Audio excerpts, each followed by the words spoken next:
We know quite a bit about psychological sciences. We know quite a bit about biological sciences. We even know quite a bit about computations of the brain. However, we don't know how the brain puts it all together.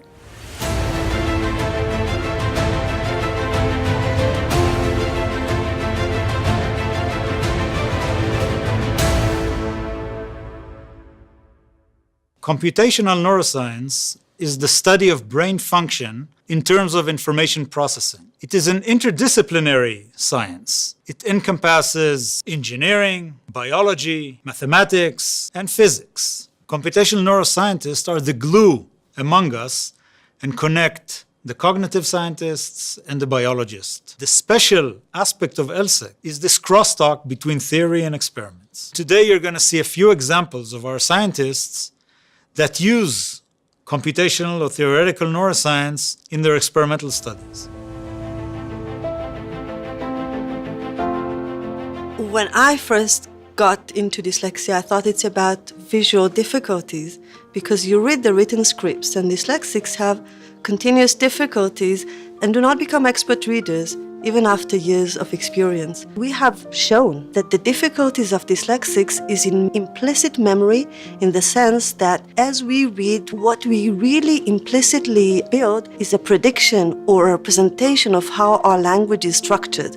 And dyslexics have difficulties in forming these representations, and because of that, they actually have to read as if they're to some extent new readers. So what we do in our lab is we combine several techniques, behavior, measuring brain responses on the scalp, and doing scanning to see where, at what time, and how behaviorally dyslexics form predictions. Having lots of experimental data, we now believe that hooking up with computational people will help us also understand the inherent difference between different types of disorders, like autism, like a very different case, schizophrenia, and we do hope to better understand it with elaborating on more computational modeling.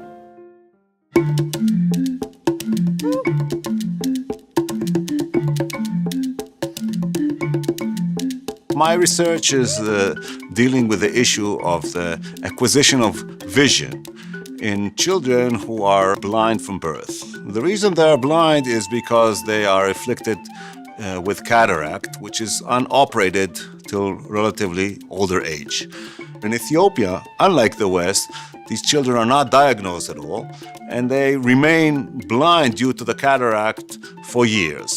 We're able to study this from a different perspective. These kids are not infants. They have learned something about the world from a different modality, typically from a tactile sense. So they've sensed objects and they know what a brush is, what a cup is. They have an understanding of the world around them and semantics of the world. So for instance, if you present them with an object, say a cup, they've recognized the cup from the tactile sense, but it's unclear if they will be able to generalize and to recognize this from the visual sense, because seeing is an interpretation of the visual world. LSEC provides the possibility of combining theory based on computational neuroscience together with experimentation. Theory is absolutely necessary here to understand what one would expect in terms of the development of vision in time. This project is unique in combining a humanistic approach with the possibility of making some truly amazing scientific breakthroughs.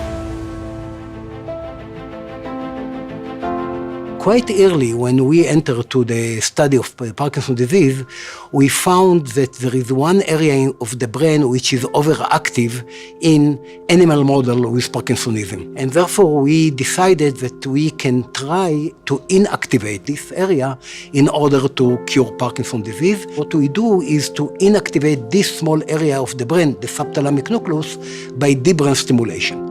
I'm trying to look at the computational machinery that is inside the brain and to use it, for example, by deep brain stimulation in order to change the electrical activity of this machine.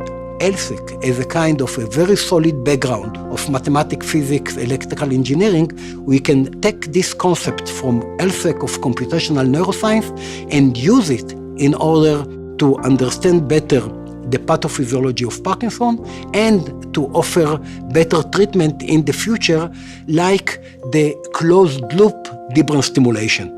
The idea is that we will record the activity and our computer will automatically detect when the activity is abnormal. So no need anymore for the physician to adjust the parameter. The system will do it automatically using sophisticated machine learning tools, and we hopefully will provide much better treatment for our patient using this automatic machine learning tool. So what we are suggesting is to use the same tricks in order to close the loop and to treat severe mental disorder like schizophrenia. Then it will make the world a little bit better than it is now.